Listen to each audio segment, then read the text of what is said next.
ketika mau kowe sing ning ati sakiti siku-siku.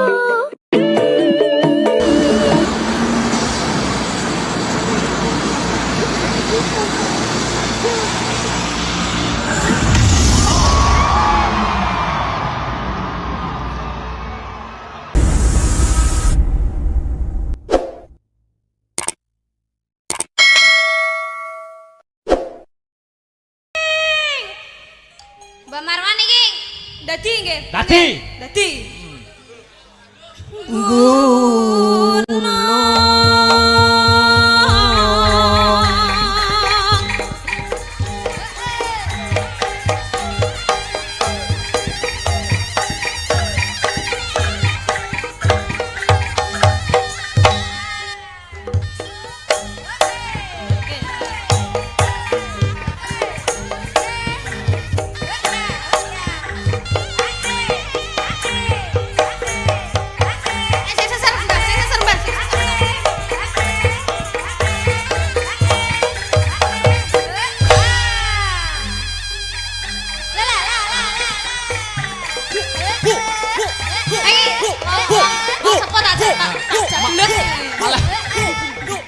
Malah kayak Chris John.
Cukup.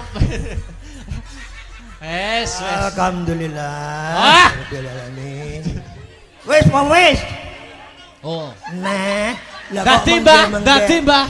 Wong lagi pisane kok wis menggeh.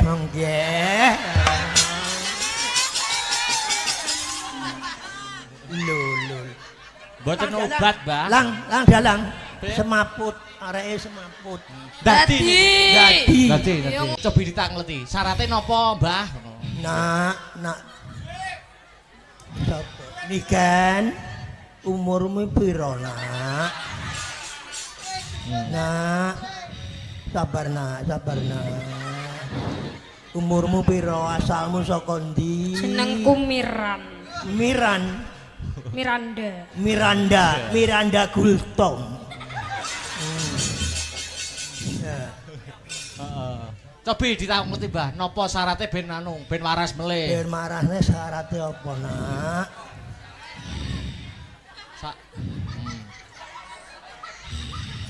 Ambekan sing dawa, Nak. Biasane jaranan iki kembang wis ra usum.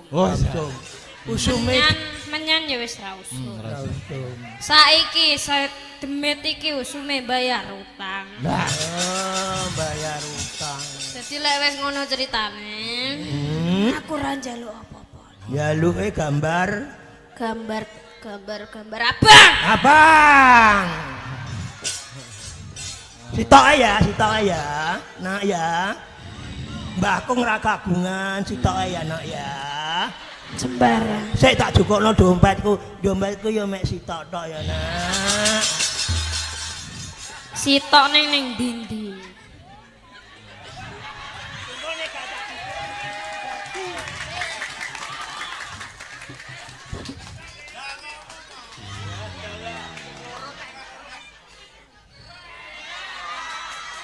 Alhamdulillah.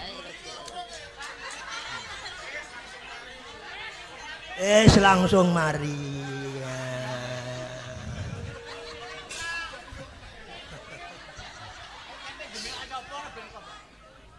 Wah, nah niku lagi iki. Lah niki. Anu dalang mata kaji, mata kaji. Ati goyang, goyang, ati goyang, goyang, ati goyang, goyang, ati goyang, goyang. Tak geduk terus. Wes. Caping Ya, pripun? saiki timeng bawane wis karek Langgame. langgame. Oke. Kok terus dindangdutno. Siap. Ya. Niku mengke rencanane ndangdutane niku njaran apa mboten? Kersane ndadi ngono. Gak usah. Ora usah. Kok nek ndadi aku engko 1 seneh repot. Oh, ngoten. Yo, nggih. Engko 1 seneh repot kan kok. Nggih kersane rata ngoten. Kersane rata. Kalau yang tinyang kono kae. Walah. Kono kae lho. Oh, yang ti. Oh, nggih, Uti. Ya ampun, Uti. Cantik era. Iya. Do cantik aku po ya gelem. Ngoten. Lah ngono to, cantik elek yo ngopeni. Aja. Cantik elek yo ngeragati. Ya. Cantik setia. Nggih to nganu Mbah napa Pak napa Mas Om. Terserah. Om Marwan. Umurmu piro? Umurmu? Kula tasih 13 tahun. Mosok Nggih. tenan iku. Nggih. Lah Lah pinten? 31 pun. lah 31 13 ya padha ae pernah putu nek karo aku. Nek pernah putu. Putu. Oh, dadi kula putune jenengan. Alhamdulillah. Nggih, alhamdulillah. Biasane lek putu niku disangoni. Ya nek carane ngene iki ndramus aku ya.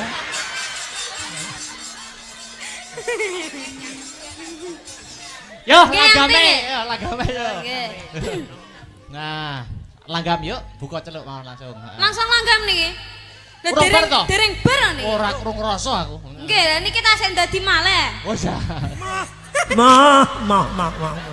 Kapok aku kapok.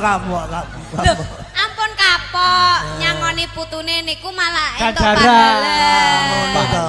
Nggih, niki jenenge Sogatoh, Sedekah. Krana Allah. Nggih, krana Allah. Yuk, diterusne yuk. Nadyan wadon saremi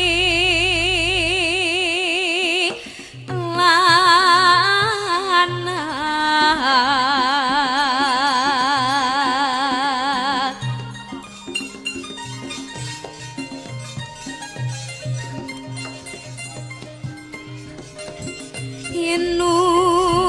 inumane banyu bane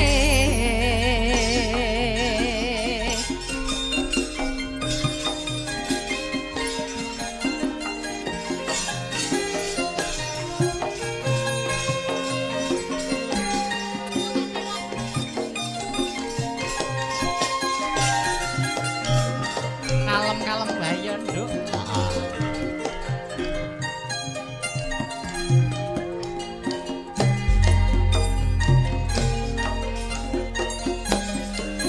di zaman perjuangan jarak kelingan anak jarene wis manang katurutan sing digadang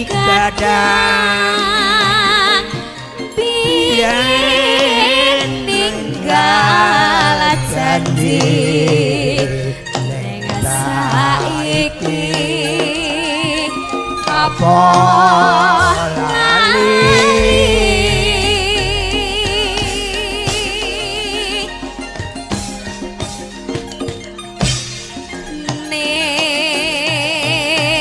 gunung tak Dongi sakno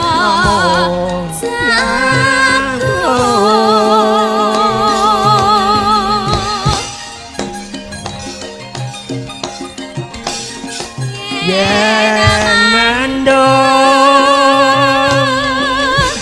tak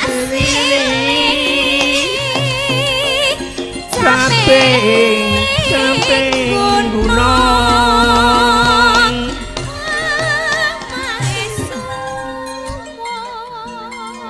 Ah.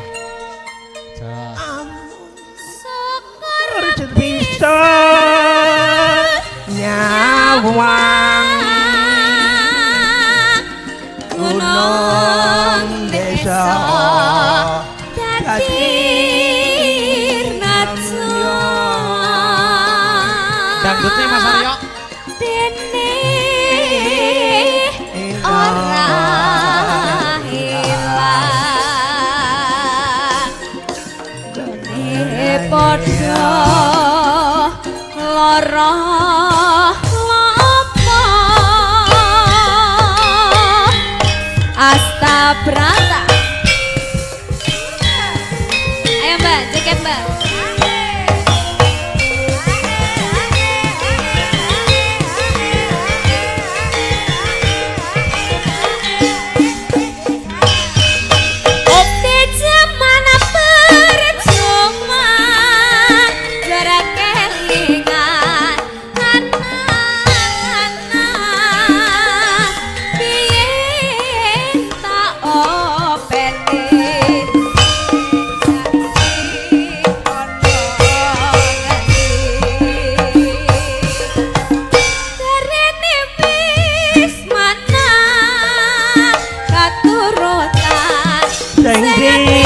sadar lien ya janji saiki ono awas ning gunung tajan jongi saka jagung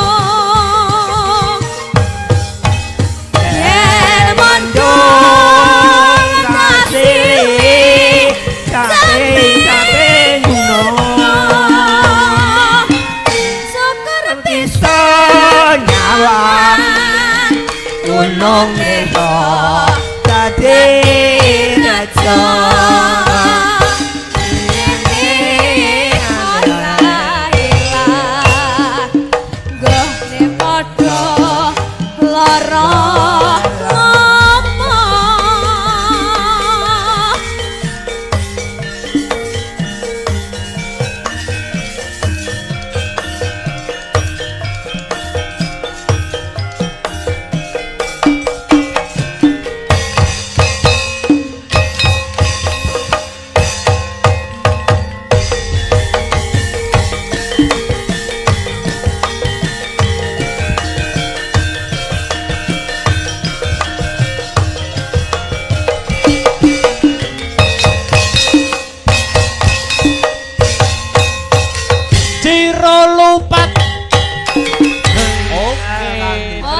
Nyuwun sewu Pak Lurah Werngotok ngenten nggih.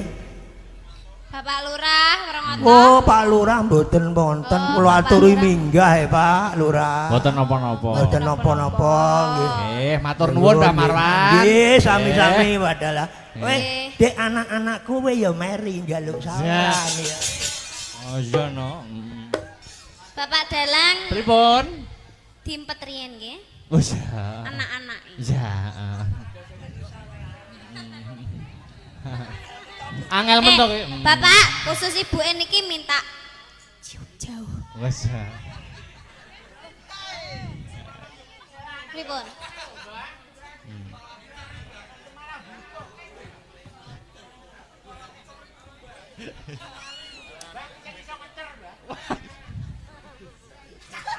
Cium jauh nah, cium jauh.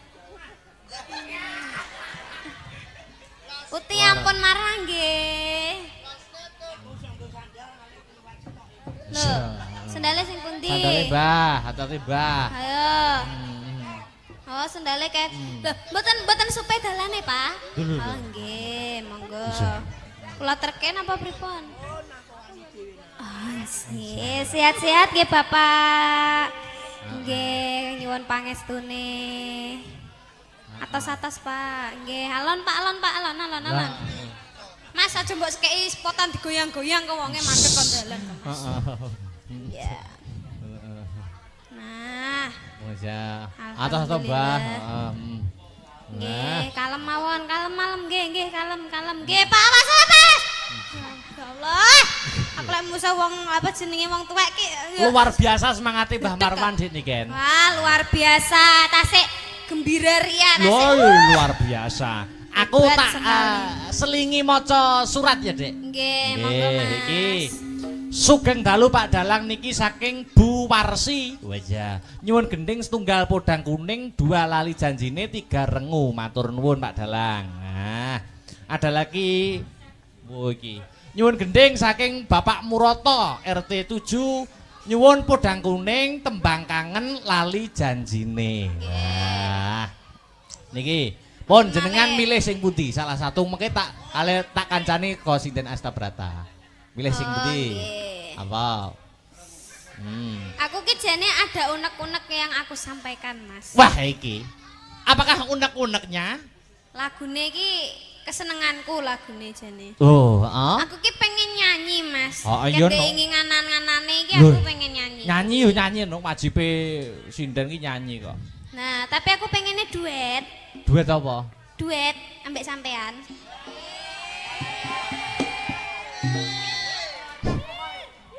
Duet apa? Duet lagune kae lho. Alah sing tak WA kae lho. Iso ngono. Ceblok. Anu wis, Cokro kembang. aja sing angel-angel aja. Peh, Lali Cokro aku. Kembang. Lali lirike. Sampeyan buka lirike. Aja lali Tak aku. bukane, weh. Liyane wae. Liyane apa? Kadung aku mau ngapalne kuwe ah. Walah sinden hebat kok. Liyane apa Apa? ya? Sing Dewa Tresno, Dewa Tresno. Dewa Tresno lho Rasmara apa-apa. Dewa Tresno ae. Heeh, oke. Mau sing duet jane ana permintaan mau. Apa, Mas? Rondo Kempling mau ada permintaan jane sing lagu duet. Ndak usum lho wi. Wah, Oh liyane kuwe. usune perawan ya. Heeh. Heeh, usume saiki kan lagune sing hit-hit sing nom-nom kan Cokro Kembang, Dewa Tresno, ada 1 2 lebih 1 2 apa piye? Apa? Piye? 1 2 kan mboten duet to. Loh, kabeh lagu ki duet ki iso. Aja, engko 1 ora apal aku. Oh iya, Aku aja, wong aja. kuno. Dewa Tresno ae ya. Oke, heeh. Tanjakke ya, Mas. Oke. Engko sing terakhir iki engko salah satu lagune Dibawakan. tetep di iya anu lho ya. dong, harus. Iki nuruti unek-unekku sik ngono lho. Sanggar Astrabrata ndak lali toh? Oke. Nah, apa jenenge kuwi mau? Ya engko. Mas Aryo mana guyu aja. Barki 1 2 ya, Dik.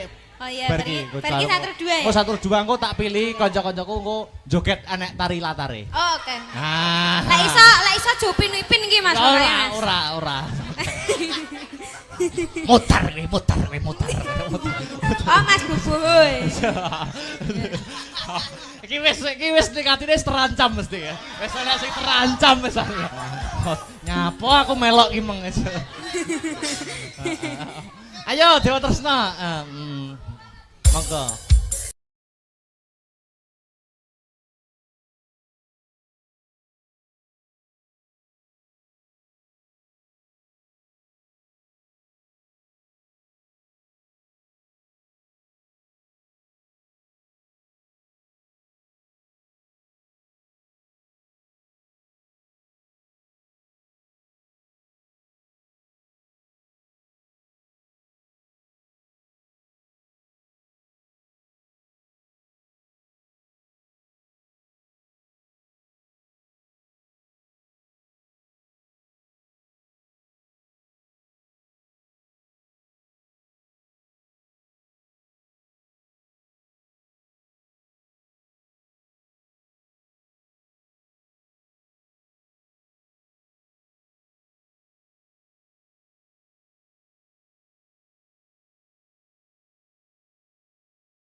sinden bertiga turun ke panggung. Wah, Dek Sinta, Mbak Enggar, Mbak Pesek, lagune Ninggal Katresnan. Wah, nggo ngendoni swasana kang kenceng ngregengke kahanan ben gayeng. Oke, yo, ayo, Dek Sinta, Mbak Enggar, Mbak Pesek, ya, Ninggal Katresnan Astabrata.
Alhamdulillah wa syukurillah wala haula wala quwata illa billah. Hasbunallah wa ni'mal wakil, ni'mal maula wa ni'mal nasir wala haula wala quwata illa billahil aliyil azim. Nduk, Limbuk, piye yo? Ambekan sik ya, Nduk. Heeh. Apa-apa ki yen ora nggo ambekan ngongso dadine kesel, dadine ora apik, dadine ora becik. Oh iya.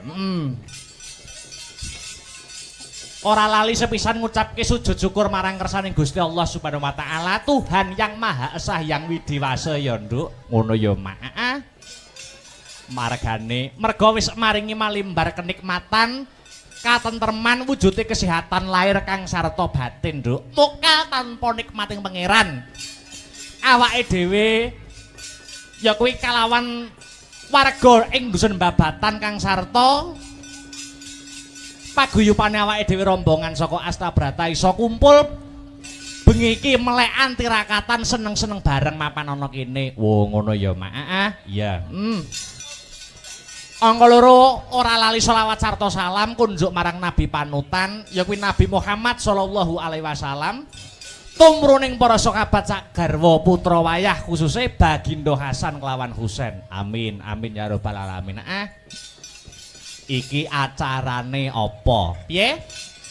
Iki acarane apa? Pahargyane apa kok rame-rame mapan ana ing kene? Ngene, Nduk. Acarane ana ing bengi iki tidak lain tidak bukan ya. Ya kuwi nyadranan. Wah, iya. Nyadranan. Ana sing ngarani bersih dusun, ana sing ngarani rasulan. Oh iya. Ana sing ngarani sedekah bumi. Oh ngono. Iya. Maneka warna wujute, maneka warna sesebutane, merga kabeh setiap tempat ya kuwi mempunyai budaya dan tradisi masing-masing. Ning ya toh intine ki padha ya kuwi apa? Ngunjukake rasa syukur marang Gusti Allah Subhanahu wa taala. Oh ngono. Merga wis maringi nikmat sempat ya kuwi wujude kesehatan lahir batin, ya desane diparingi ayem, diparingi tentrem. Oh ngono. Sing kerja nyambut dadi tani, tandurane lancar, panene apik. Oh ngono. Iki syukur, wujude syukur para warga masyarakat bareng-bareng ngunjukake syukur marang Gusti Allah Subhanahu wa taala. Eleke apa? Oh ngono ya, Mak. Iya. Iki pertama kali awake dhewe masuk ana ing Babatan kene. Mulaku kula nuwun, Nduk. Oh ngono. Marang danyang-danyang kene. Wis ya. Danyangi apa? Danyangi sing donyang. Oh ngono. Oh, awake dhewe sowan komplit sak kanca Astabrata Group cedhak omah iki. Cedhak omah, Nduk. Lah iya, awake dhewe nggur Mas Trip kono kene kono ora ana setengah jam. Lah iya.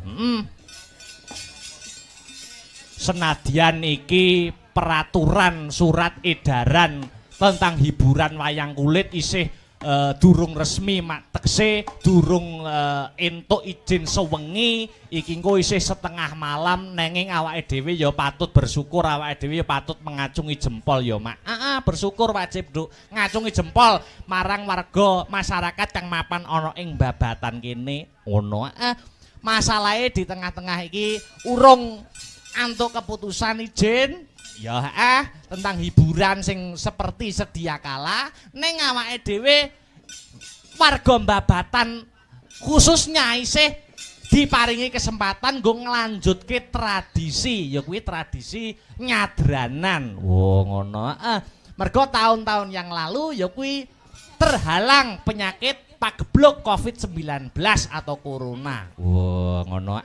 Sithik mboko sithik, step by step, Nduk. Ora masalah, ora masalah. Wah, iya. Iya, Mak. Nanging ngambak iki mengko ora sewengi, ambak awake dhewe uga lagi pertama kali ngambak ing dusun Babatan kene. Nanging tak akoni antusias perwarga masyarakat kang mapan ning Babatan kene patut diacungi jempol kok Nduk. Ngono ya, Mak. Penontone kebak luar biasa hebat wiwit sore mau. Wah, ngono.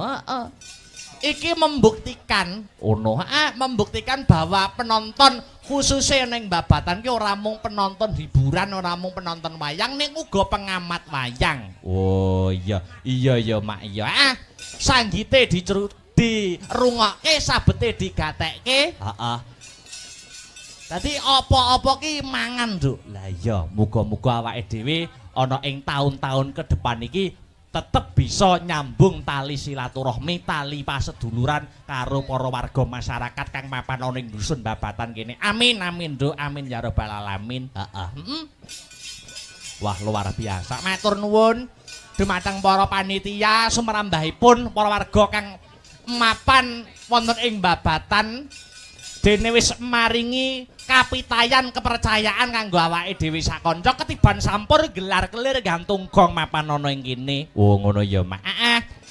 Khususe matur nuwun marang ya kuwi Bapak Marwan. Oh ngono Mbah Marwan. Iki sing request lakon. Oh iya. Uga Pak Satino. Oh iya. Luar biasa lan sedaya panitia ingkang boten saged kula sebataken setunggal mbaka setunggal intinipun kula matur nuwun. Amin amin ya rabbal alamin. Luar biasa, Nduk. Heeh. Nek ngajeni seniman para warga masyarakat khususnya para panitia iki hebat tenan kok, Nduk. Ngono ya, Mak. Aku sak rombongan lagi teko, wah suguhane banyu mili. Suguhane banyu mili, suguhan metu. Ya ingkung, soto, ya, banyu mili, Nduk. Bareng aku ning guri, bareng aku ning jeding. Lah kok jedinge ora enek ciduke. Ya. Lah terus tak celupne ngono ya, Mas. Ya. Iya, alhamdulillah, alhamdulillah. Luar biasa, luar biasa. Iki uga titipan saka panitia. Heeh, piye?